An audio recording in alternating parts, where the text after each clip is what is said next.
Hechos capítulo 13. Cuando vemos la palabra de Dios, una de las características distintivas es que las profecías que Dios da siglos antes de que se cumplen al pie de la letra. Y la profecía cumplida en las Escrituras muestra, entre otras cosas, dos áreas de doctrina muy importantes. En primer lugar, muestra el origen divino de la palabra de Dios. El origen divino de la palabra de Dios. Cuando abrimos nuestra Biblia y leemos de lo que Dios habló siglos antes aún de que sucediera y su registro de cómo se cumplieron las promesas, profecías, acontecimientos que Él dijo que sucederían siglos antes que sucedieran, eso muestra que la palabra de Dios realmente es, como dice 2 de Timoteo 3:16, inspirada por Dios, exhalada por Él. Pero además de esto, la profecía cumplida muestra, en segundo lugar, entre otras cosas, la soberanía de Dios. La soberanía de Dios. ¿Qué significa esto? El control que Dios ejerce sobre su creación, de todo detalle del universo, para cumplir su voluntad de manera perfecta. En otras palabras, cuando vemos la profecía cumplida en las Escrituras, vemos la soberanía de Dios en su creación, pero de manera particular, esto incluye los detalles de la vida cotidiana en tu vida. Todo detalle de tu vida cotidiana está bajo el control de Dios, como nos lo recuerda el hecho de que cada profecía de las Escrituras es cumplida. Y aún aquellas que todavía no se han cumplido, nos dice Mateo 5, versículo 18, recordarán cuando el Señor dice, no penséis que he venido para abrogar a la ley y a los profetas. No he venido para abrogar, sino ¿para qué? Para cumplir. Porque de cierto os digo que hasta que pasen el cielo y la tierra, ¿recuerdan? Ni una jota, ni una tilde pasará de la ley hasta que todo sea cumplido. En otras palabras, todo detalle que Dios ha registrado en su palabra va a cumplirse, como lo vemos ilustrado en muchísimas profecías que desde Génesis son presentadas y se van cumpliendo a lo largo de las Escrituras, incluyendo el Nuevo Testamento. Pero otra vez es fácil detenernos en ese punto y decir qué bonito, la Biblia es escrita por Dios y eso es muy importante.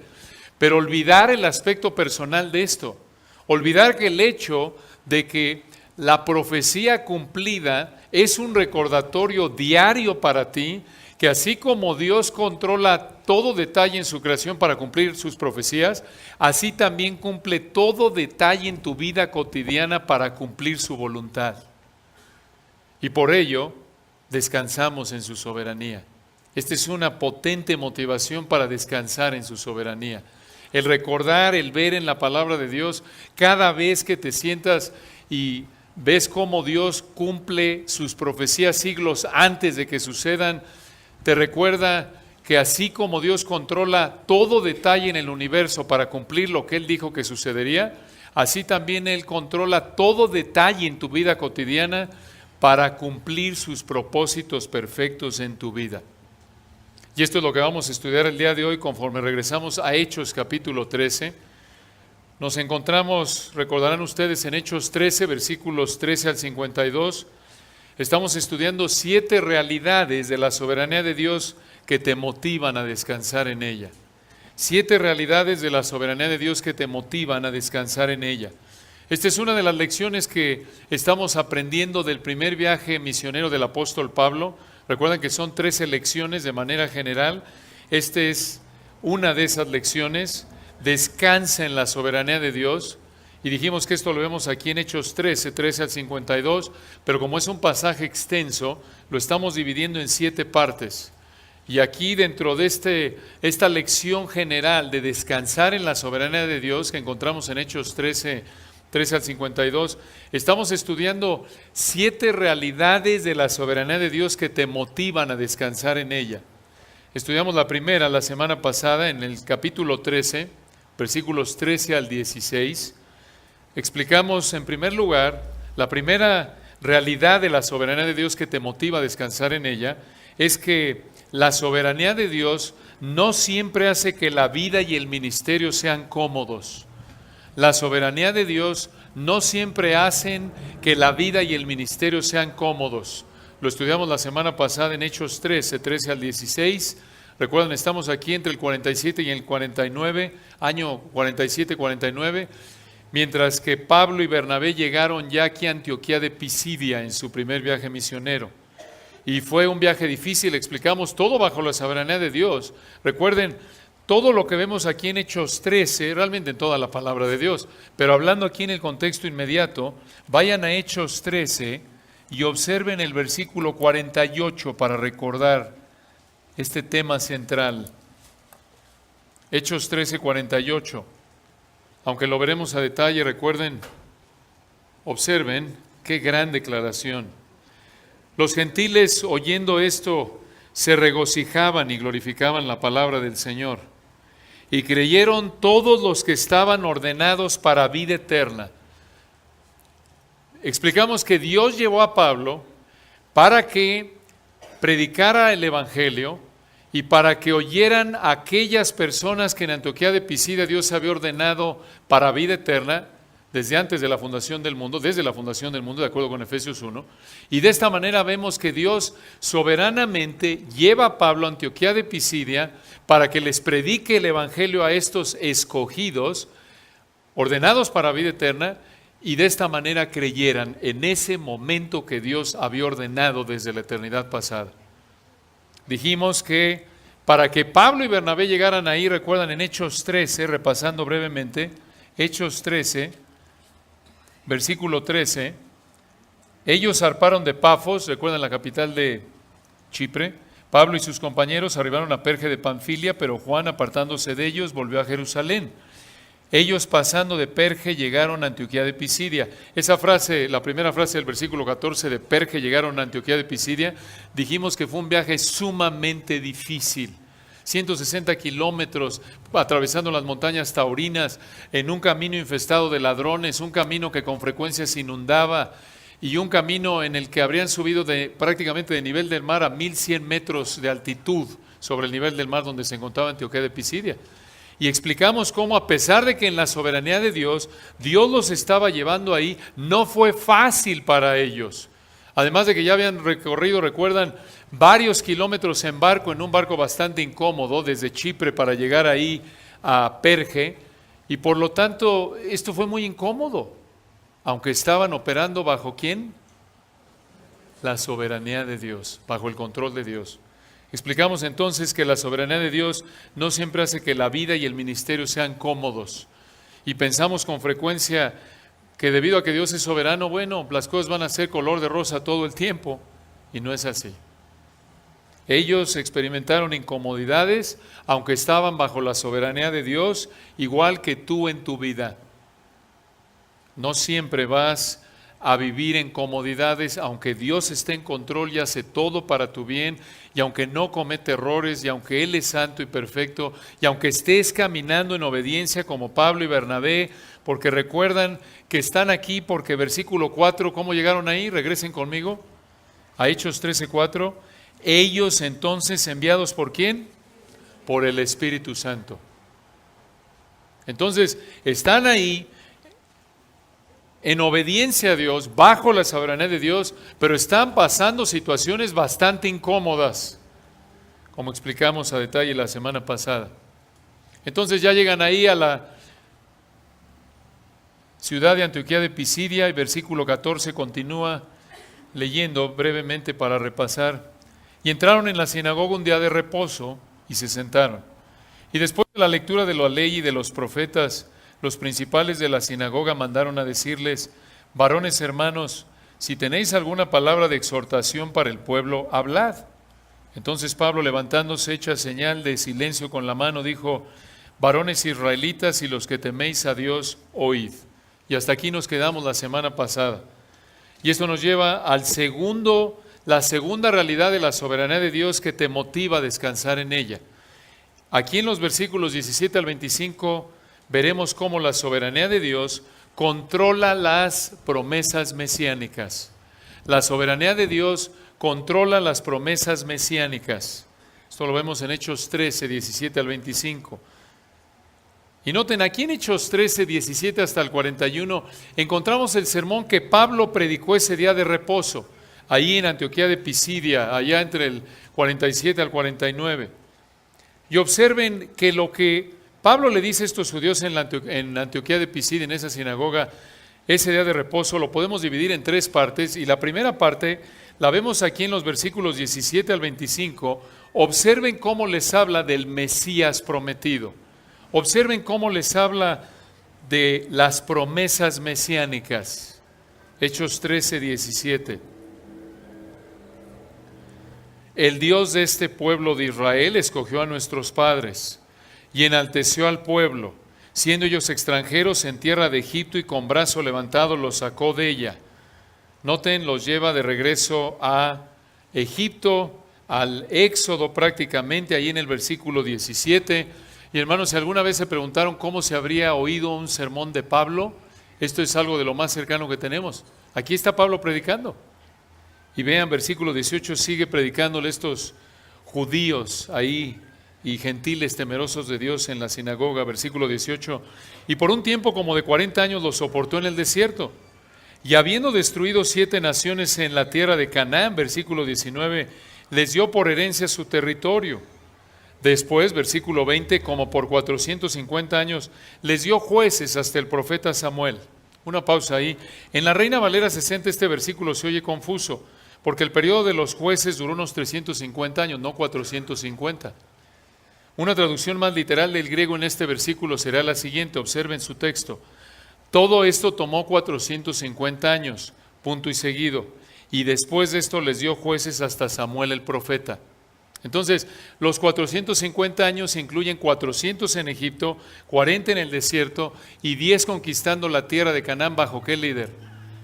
Josué. Y continúa Pablo, versículo 21. Observen cómo los va a llevar a las promesas mesiánicas. Les está dando un esbozo general, breve, de la historia de Israel. Hechos 13, 21.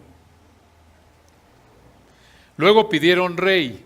Y Dios les dio a Saúl, hijo de Cis, varón de la tribu de Benjamín, por 40 años.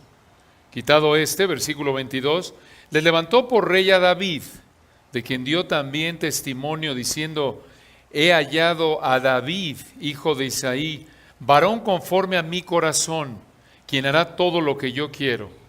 Y observen ahora cómo se va de David al Señor Jesús, versículo 23. De la descendencia de este, ¿quién es este? David, muy bien. Y recuerden, uno de los títulos mesiánicos que encontramos en los evangelios que se repiten más acerca del Señor Jesús, ¿cuál fue? ¿El hijo de quién? De David. No en el sentido de que fue obviamente su papá biológico David, imposible, sino que fue su ¿qué? Descendiente, y esto es importante porque este es en cumplimiento con el pacto que Dios le hizo a David en 2 de Samuel 7, 11 al 16. Que uno de sus descendientes iba a reinar. ¿Y ese descendiente es quién? El Señor Jesucristo. Versículo 23, de la descendencia de este es David. Y conforme a la promesa, Dios levantó a Jesús por Salvador Israel. Ahora una pausa y noten cómo Dios muestra aquí su soberanía, haciendo que Jesús descendiera de David tal como lo había prometido. No perdamos esto de vista. De tantos millones de judíos que existían, Dios hizo en su soberanía que de David naciera el Señor Jesús, que tanto por el lado de José, aunque fue su padre legal, no biológico, como por el lado de María, su madre biológica, los dos, María y José, eran descendientes de David. Muy importante esto, pudieron haber descendido de muchas otras tribus, muchas otras personas en Israel, pero descendieron de David. Y noten, versículo 24, antes de su venida, y aquí ya se centra en el Señor Jesús, antes de su venida predicó Juan el bautismo de arrepentimiento a todo el pueblo de Israel. Mas cuando Juan terminaba su carrera, versículo 25, noten cómo Pablo resume el ministerio de Juan el Bautista. Dijo, ¿quién pensáis que soy? ¿No soy yo él? Mas he aquí viene tras mí uno de quien no soy digno de desatar el calzado, las sandalias en el griego de los pies. Recuerden, Pablo aquí resume el ministerio de Juan el Bautista, que consistió en llamar al arrepentimiento ¿a quién? A la nación de Israel. Y entonces Pablo les presenta las promesas mesiánicas. Y noten, esto nos lleva a la tercera realidad de la soberanía de Dios que te motiva a descansar en ella. No solo vemos la soberanía de Dios controlando las promesas mesiánicas, sino noten, en tercer lugar, versículos 26 al 37, observen cómo la soberanía de Dios cumple las promesas mesiánicas. Sí las controla, pero observen cómo las cumple. Noten, esta es la segunda parte del sermón de Pablo. La primera parte, 17 al 25, les dice Dios prometió al Mesías. Y ahora les va a decir cómo Dios cumplió esas promesas enviando al Mesías. Versículo 26. Varones hermanos, hijos del linaje de Abraham. Recuerden por qué les habla de esta manera. Porque está en una sinagoga y le está hablando ¿a quiénes? Judíos. Y los que entre vosotros teméis a Dios. Recuerden, ahí también había gentiles como Cornelio, temerosos de Dios, que adoptaron la ética del Antiguo Testamento, pero no se habían convertido en prosélitos judíos porque todavía no se habían circuncidado. Entonces, les dice a ellos, hijos del linaje de Abraham y los que entre vosotros teméis a Dios, versículo 26, a vosotros, en el griego, nosotros, es enviada la palabra de esta salvación. Porque los habitantes de Jerusalén y sus gobernantes, no conociendo a Jesús, ni las palabras de los profetas que se leen todos los días de reposo, las cumplieron al condenarle. Noten qué declaración. Las leían semana tras semana y las cumplieron, no creyendo, sino que condenándolo. Y versículo 28, noten. Y sin hallar en él causa digna de muerte, pidieron a Pilato que se le matase. ¡Qué tragedia! A pesar de que todas las semanas leyeron la palabra de Dios, profetizando la venida, la muerte de su Salvador, estaban tan ciegos, tan duros de corazón, que ellos mismos la cumplieron matándolo. Pero ¿saben qué, hermanos? Lo más asombroso es que Dios volvió a mostrar su soberanía, cumpliendo lo que había prometido a pesar del pecado ¿de quién? De Israel. En este caso de Israel. Y noten versículo 29. Y habiendo cumplido todas las cosas que de él estaban escritas, quitándolo del madero, lo pusieron en el sepulcro. Y esto es importante, que fue colocado en el sepulcro, en la tumba, porque eso mostraba que realmente murió. Versículo 30, no menosprecien cuando predican el evangelio la sepultura, porque eso indica que realmente murió. Y al tercer día, versículo 30, ¿qué pasó? Mas Dios le levantó de los muertos. Observen ahí en el 29 esa frase, habiendo cumplido todas las cosas que de él estaban escritas. ¿Escritas en dónde? En el Antiguo Testamento. Y hay muchas profecías. Acompáñenme a un pasaje, allí en Isaías 52, para recordarles algo de las muchas profecías, de las muchas cosas que de él estaban escritas y que Dios cumplió. Isaías 52, versículo 13.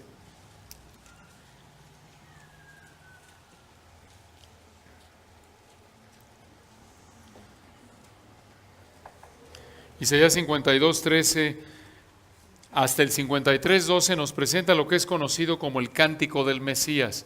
Hay 4 cánticos del Mesías aquí en Isaías que hablan de quién iba a ser él y lo que iba a ser. Este es el más conocido. Y observen, recuerden algo muy importante, lo que vamos a leer a continuación, Isaías 52, 13 al 53, 12, fue escrito alrededor del 700 al 681 antes de Cristo. 700 al 681 antes de Cristo. Todo lo que vamos a ver aquí a continuación, porque es cuando se escribe el libro de Isaías, lo que vamos a ver aquí, Dios lo dijo unos 700 años antes de que sucediera. Este es uno de los capítulos que muestran de una manera impresionante que el autor de las Escrituras es Dios.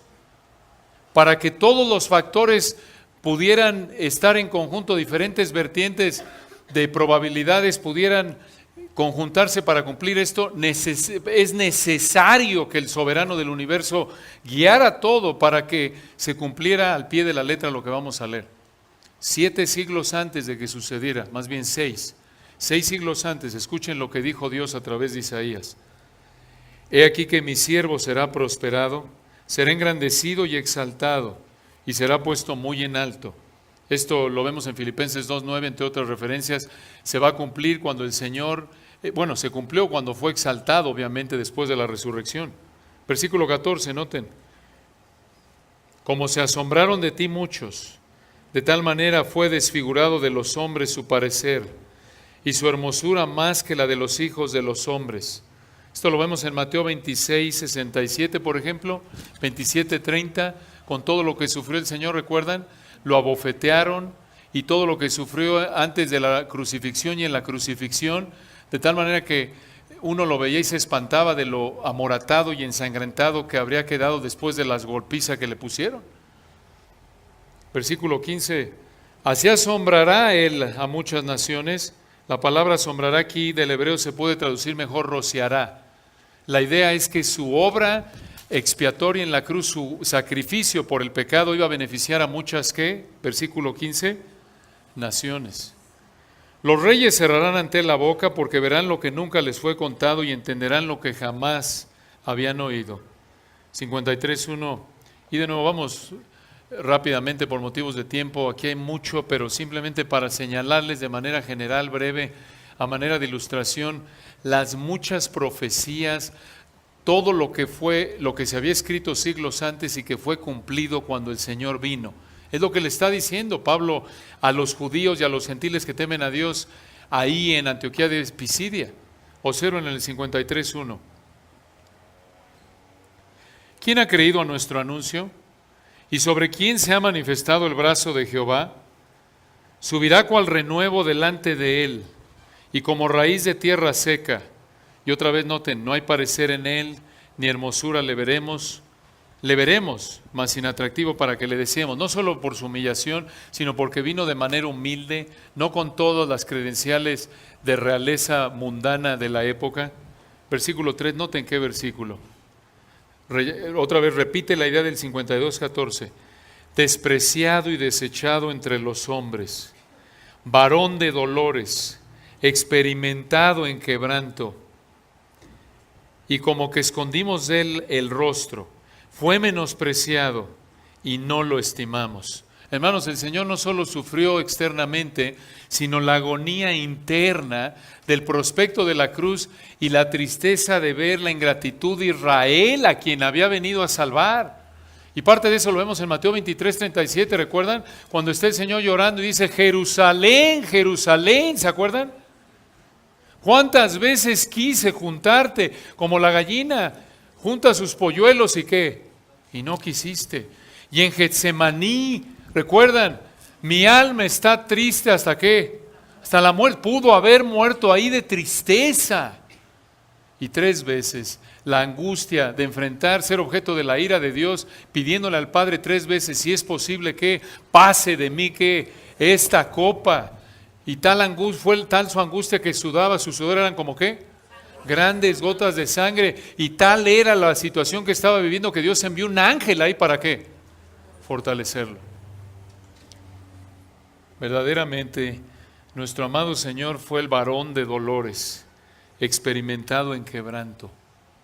Nadie, ningún ser humano en la historia de la humanidad ha sufrido tanto como ¿quién? Como el Señor Jesús. Cuando pienses que nadie entiende tu sufrimiento, recuerda al varón de dolores y experimentado en quebranto. Porque Él fue tentado en todo según nuestra semejanza. Hebreos 4:15.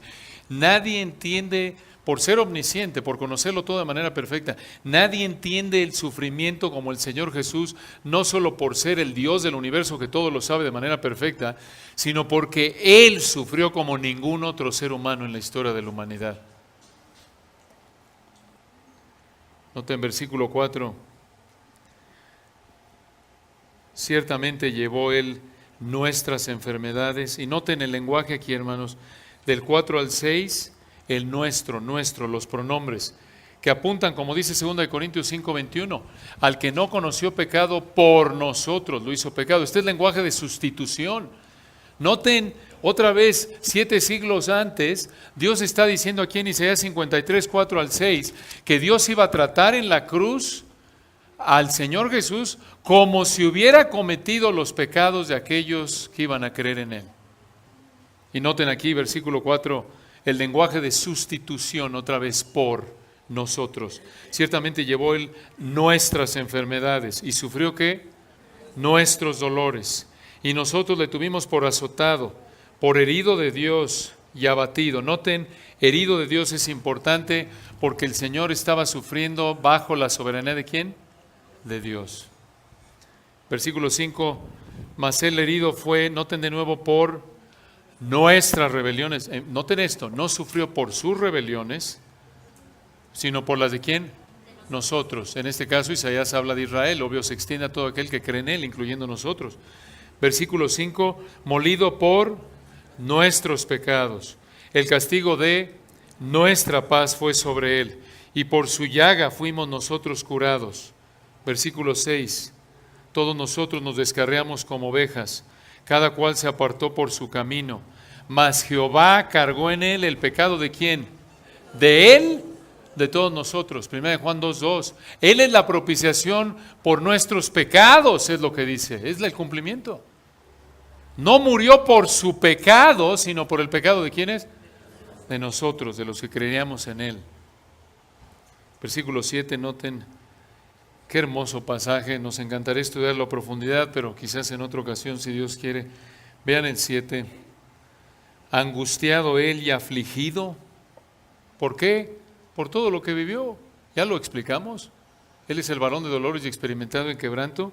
Y noten, a pesar de que todo lo que estaba sufriendo no fue por su pecado, a pesar de que el sufrimiento que enfrentó fue injusto desde el punto de vista legal humano, ¿no es cierto? A pesar de que tenía todo el derecho de quejarse y reclamar, tanto al sumo sacerdote como a Pilato como a Herodes, ¿qué es lo que hizo? Versículo 7, angustiado él y afligido, aunque noten, el sufrimiento no fue por su sufrimiento, aunque no fue por su pecado que él sufrió, sino como lo vimos de los versículos 4 al 6, aunque él sufrió por nuestras enfermedades, por nuestros dolores, por nuestras rebeliones, por nuestros pecados, versículo 5, a pesar de que sufrió por alguien más, versículo 7, angustiado él y afligido, no abrió ¿qué? Su boca. ¿Qué es esto? Esto es Mateo 26, 63, Mateo 27, 12 al 14. Esta es la gente, ¿se acuerdan ahí los gobernantes? Impresionados que no decía nada. Y lo acusaban, y lo acusaban, y lo abofeteaban. ¿Y qué decía? ¿Protestó? No. Vivió lo que le pidió al Padre en Getsemaní. Si es posible, pase de mí esta copa, mas no se haga ¿qué? Mi voluntad sino la tuya. Sumisión perfecta. Esto habla de su perfección. Ningún otro ser humano pudo haberlo hecho más que el Dios hombre. Y note en versículo 7, y como oveja delante de sus trasquiladores, enmudeció, ¿y qué? No abrió su boca. Oveja, Él es el Cordero de Dios, Juan 1:29 lo cumplió, que quita el pecado del mundo, ¿no es cierto? Como oveja. Cuando matan una oveja, la llevan a trasquilar, cuando la van a trasquilar una oveja, o la van a matar, o la van a hacer barbacoa, ¿se ve la oveja que se va quejando? No, nada. Así fue el Señor. Sin protesta, sin queja. Versículo 8. Recuerden estos 7 siglos antes de que sucediera. Vean la precisión de la profecía. Versículo 8. Por cárcel y por juicio fue quitado. Y su generación, ¿quién la contará? Porque fue cortado de la tierra de los vivientes. ¿A qué se refiere esto? A su muerte. Y por la rebelión de mi pueblo fue que herido. Herido ahí se refiere, no que nada más traía un heridito, una cortadita. Fue matado. Versículo 9. Noten esto. Y se dispuso con los impíos su sepultura. Esto es en Juan 19:31. Los judíos determinaron que tuviera una muerte vergonzosa. ¿Recuerdan? Crucificado entre dos ¿qué? Ladrones, dos impíos. Y se dispuso con los impíos su sepultura, noten, 7 siglos antes, mas con los ricos fue en su muerte. ¿Cómo fue eso? Los ricos, ¿por qué? Porque usó el sepulcro, de acuerdo con Mateo 27, 57 al 60, entre otras, fue colocado en la tumba de un ¿qué? Rico, llamado ¿qué? José de Arimatea. 7 siglos antes. Y noten al final del 9, por si quedaba duda de por qué estaba sufriendo, versículo 9 al final, ni hubo engaño en qué, en su boca. Si no hay engaño en tu boca, no hay engaño en tu qué, corazón, porque de la abundancia del corazón habla qué, la boca, y esto habla de la perfección de quién, del siervo. Primera de Pedro 2, 22 lo confirma. Versículo 10, noten, con todo eso, noten el contexto, con todo eso, a pesar de que no hubo engaño en su boca, a pesar de que no merecía morir por esto, morir de esta manera, con todo eso, Jehová quiso que quebrantarlo, sujetándole a padecimiento. ¿Por qué? Porque desde el punto de vista de la soberanía de Dios, así tenía que ser, porque este era el plan de Dios, porque de acuerdo con 1 Pedro 1, 19 al 20, el Cordero, el Señor Jesucristo, había sido ya destinado desde antes de la fundación del mundo para esto. Recuerden, hermanos, antes de que hubiera un pecado en la humanidad, antes de que Adán y Eva pecaran en Génesis 3, ya Dios había planeado enviar a un ¿qué? Salvador. Esta es su soberanía amorosa en acción, y versículo 10 continúa, cuando haya puesto su vida en expiación por el pecado, noten, va a morir, pero noten, verá linaje y vivirá por largos días, y la voluntad de Jehová será en su mano prosperada. ¿Cómo es posible que versículo 8 fue cortado de la tierra de los vivientes, fue herido, versículo 10, puso su vida, y después dice que verá linaje y vivirá por largos días? ¿Cómo puedes vivir si moriste? ¿Qué es esto? Resurrección, como lo vemos en Mateo 28, 7 siglos antes. Versículo 11, veré el fruto de la aflicción de su alma y quedará satisfecho. Por su conocimiento justificará a mi siervo justo a muchos y llevará las iniquidades de ellos. Romanos 3, 19 al 21, somos justificados gratuitamente por su gracia. ¿Quieres ir al cielo? Necesitas ser justo. ¿Qué es eso de ser justo? Recuerdan, conformarte de manera perfecta a la naturaleza y a la ley de Dios. ¿Puede un ser humano hacerlo? No. Pero el siervo justificará. Va a ser a través de su vida y muerte perfectas, que Dios va a declarar a aquellos que vienen a Él con una fe arrepentida como si hubieran vivido la vida perfecta de este justo, en quien no se halló engaño en su boca. Aquel el único ser humano en toda la historia, 100% hombre, 100% Dios, que se conformó de manera perfecta a la ley y naturaleza de Dios. Y noten, 7 siglos antes Dios lo estaba diciendo. Por tanto, versículo 12, yo le daré parte con los grandes y con los fuertes repartirá despojos, hablando de lo que va a disfrutar en el reino milenario, por cuanto derramó su vida hasta la muerte y fue contado con los pecadores. Y escuchen esto, habiendo él llevado el pecado de muchos y orado por los transgresores. ¿Qué es eso de que oró por los transgresores? Se refiere a su ministerio de intercesión. Comenzó ahí desde Juan 17, orando por los discípulos. Y en Lucas 23, 34, siendo más precisos, cuando está en la cruz y ora y dice, Padre, ¿qué? Perdónalos. Y sigue, de acuerdo con Hebreos 7, 25, Él sigue orando, intercediendo por nosotros. Qué verdad, ¿no es cierto? Y hermanos, parece que estamos leyendo esto post-evento, como si esto hubiera sucedido después de todo esto que sucedió. Pero recuerden, esto que está escrito, que se cumplió al pie de la letra, fue escrito unos 6 siglos antes de que sucediera. ¿Y cómo es posible que esto suceda? Porque ¿quién está en control? El mismo que escribió esto, el Dios del universo. Y por eso, regresando a Hechos 13, acompáñenme, Hechos 13, 29, esta es una mera ilustración de las múltiples cosas que fueron escritas acerca del Señor. Por eso Pablo dice en Hechos 13:29, y habiendo cumplido todas las cosas que de él estaban escritas, quitándolo del madero lo pusieron en el sepulcro. Versículo 30, mas Dios le levantó de los muertos. Y él, versículo 31, se apareció, se hizo visible, del verbo griego jorao, se hizo visible durante muchos días a los que habían subido juntamente con él de Galilea a Jerusalén, los cuales ahora son sus testigos ante el pueblo. Versículo 32, y nosotros también os anunciamos el evangelio de aquella promesa hecha a nuestros padres. Versículo 33, la cual Dios ha cumplido a los hijos de ellos, a nosotros, resucitando a Jesús, como está escrito también en el Salmo 2, mi hijo eres tú, yo te he engendrado hoy. Esta es una cita del Salmo 2:7, que los judíos consideraban que era una referencia al Mesías. Entonces, cuando Pablo le dice a estos judíos y estos gentiles que temían a Dios, les cita Salmo 2:7, está diciendo que Jesús es ¿quién? Dios, el Mesías. De nuevo, ¿cómo fue posible que Dios cumpliera todo lo que había dicho siglos antes? Porque Él es ¿qué? Soberano, controla todo.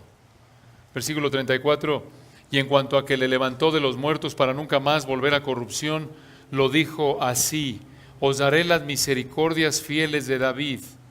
Aquí, misericordias fieles de David es una cita de Isaías 55:3 y apunta al reino eterno que Dios prometió un descendiente de David. Se lo prometió en 2 de Samuel 7, 13 y 16. Versículo 35. Por eso dice también en otro salmo, no permitirás que tu santo vea corrupción. Este es el Salmo 16:9. Salmo 16:9. Y Pablo explica cómo esta referencia se aplica al Señor Jesús. Observen, versículo 36. Porque a la verdad David, habiendo servido a su propia generación según la voluntad de Dios, durmió y fue reunido con sus padres y vio corrupción. Esto no resucitó. Versículo 37. Mas aquel a quien Dios levantó, ¿qué? No vio corrupción. Otra vez, ¿por qué descansar en la soberanía de Dios? En primer lugar, porque no siempre hace que la vida y el ministerio sean cómodos, y esto te da una perspectiva bíblicamente realista de la vida. En segundo lugar, porque la soberanía de Dios controla las promesas mesiánicas. En tercer lugar, como lo acabamos de ver, porque la soberanía de Dios cumple las promesas mesiánicas. En cuarto lugar, la cuarta realidad de la soberanía de Dios que te motiva a descansar en ella, la vemos en los versículos 38 al 41. La soberanía de Dios, en cuarto lugar, no elimina la responsabilidad de creer. La soberanía de Dios no elimina la responsabilidad de creer. Y vamos a concluir con con esta sección en el versículo 41 por hoy. Pablo ya les dijo que Dios cumplió su promesa al enviar al Mesías, al resucitarlo, y ahora aquí, para concluir su sermón, aquí en los versículos 38 al 41, Pablo los llama a estos judíos y gentiles temerosos de Dios a creer en este Mesías que Dios envió cumpliendo sus promesas del Antiguo Testamento, y concluye con una advertencia si no creen. Versículo 38 le sigue diciendo estos judíos y gentiles temerosos de Dios en la sinagoga de Antioquía de Pisidia. Pablo les dice, versículo 38, sabed pues esto, varones hermanos, que por medio de él se os anuncia perdón de pecados. Esto es, solo a través de él hay perdón de pecados. Y versículo 39, y que de todo aquello que por la ley de Moisés no pudisteis ser justificados, en él es justificado todo aquel que cree.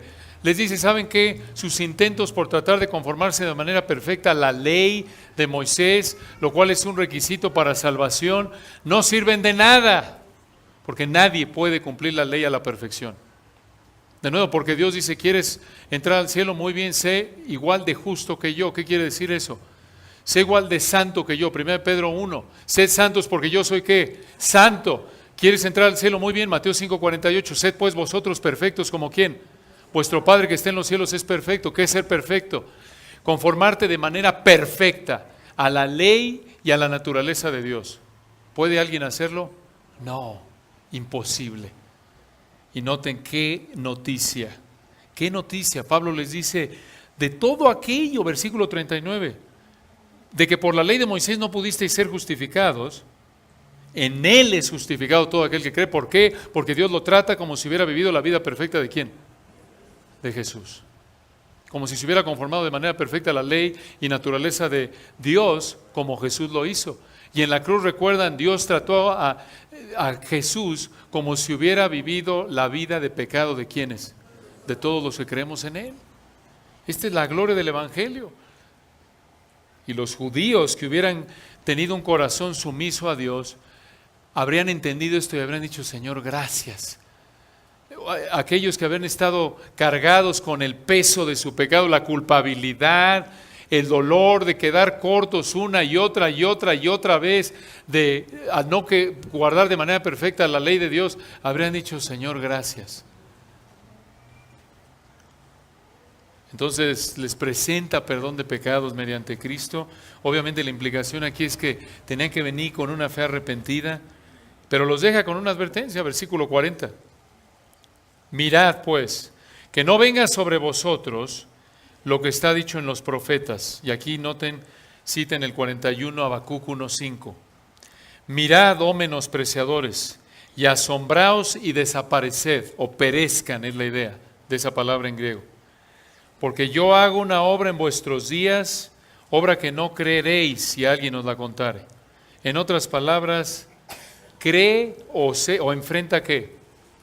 Juicio. Cree o sé juzgado en el infierno eterno. Y la advertencia es la misma para ti el día de hoy.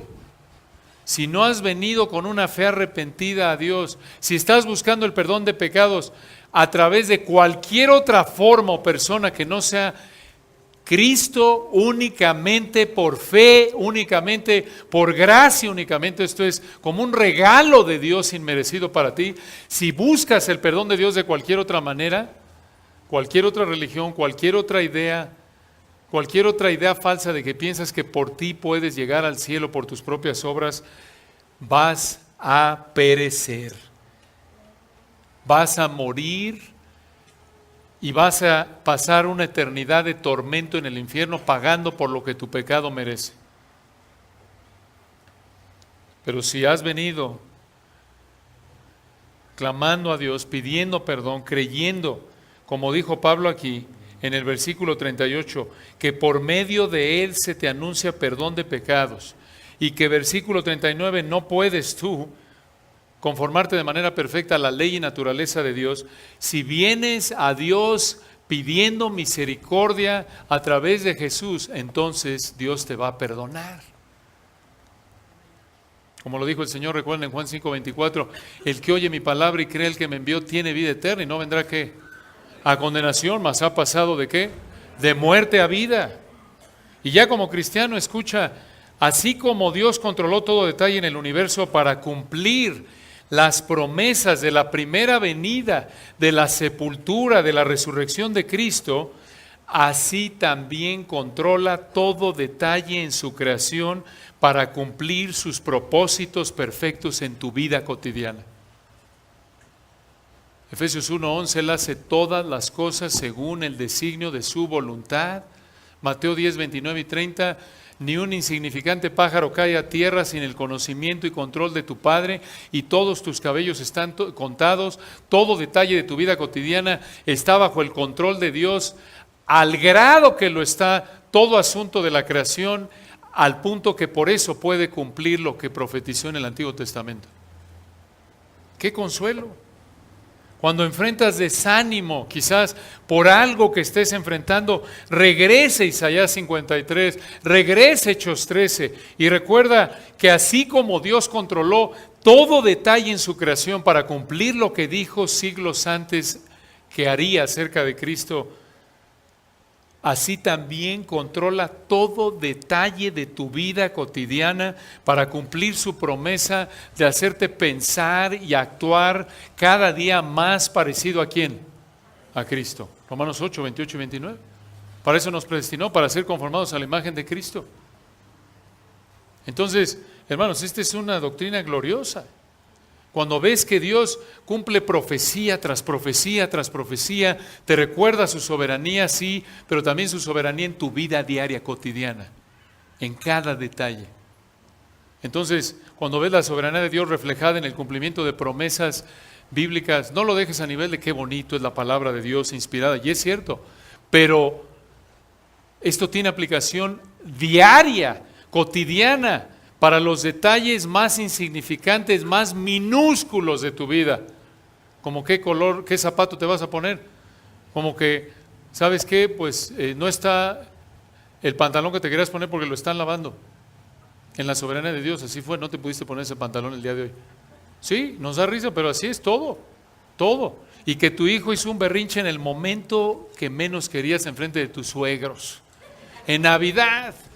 Y se nos olvida, hermanos, toda la familia ha preparado este momento desde hace un mes, y esa noche antes de la cena, para la cual se ha invertido ahí el patrimonio de la familia, esa noche antes, un mosquito no te dejó dormir, y tienes los nervios de punta porque no dormiste bien. ¿Quién está en control de eso? Dios. Dios. No olvidemos eso, esos detallitos. Y te dejaron plantado para tu junta después de todo lo que hiciste. Dios, sin aprobar el pecado, sin ser el actor del pecado, controla todo, recuerden, para cumplir sus propósitos perfectos en tu vida, y por ello debemos descansar en Él. Vamos a orar y la semana próxima continuamos con este gran texto, si Dios quiere. Padre, gracias por este gran recordatorio que nos conforta. Recordar cómo Tú tienes el poder, el control del universo a tal punto, a tal grado que cumples profecía tras profecía, siglos antes de que sucediera. Nos recuerda el control perfecto que tienes de cada detalle de nuestra vida. Y Padre, reconocemos lo fácil que es olvidar esta gloriosa verdad cuando estamos en medio de la prueba, en medio del sufrimiento, en medio de la aflicción, y nuestra tendencia es enojarnos, impacientarnos. Es tan fácil olvidar estas grandes verdades. Ayúdanos, Padre, a que esta exposición a tu palabra, lo que nos has enseñado hoy a través de tu palabra, nos motive a ponernos los lentes, por así decirlo, de tu soberanía, de ver todo a la luz de tu soberanía, cada detalle, bueno o malo, desde lo más insignificante hasta lo más importante en nuestra vida, recordar que está bajo tu soberanía. Ayúdanos, Señor, a aprender de ti, como dice tu palabra, aprender a ser manso y humilde de corazón. Tú que no abriste tu boca, tú que no protestaste, tú que te sometiste de manera perfecta a la voluntad del Padre. A pesar de que el sufrimiento que enfrentaste no era por ti, no era por tu pecado, Señor Jesús. A pesar de que todo lo que enfrentaste fue injusto, fue corrupto y no fue por culpa tuya, no abriste la boca y fuiste como oveja al matadero. Que recordemos esta actitud de sumisión perfecta a tu soberanía. Reconocemos que no lo podemos hacer, imposible para nosotros, por nuestra naturaleza, nuestras tendencias, aunque ya nos has hecho hijos tuyos, rebeldes, orgullosas, de demandar nuestra comodidad, nuestra preeminencia, nuestra exaltación, el primer lugar. Que seamos como tú, Señor, sumisos, callados, sin quejarnos, descansando en la soberanía de nuestro Padre amoroso y sabio. Gracias por este día que nos regalaste juntos en Cristo Jesús. Amén.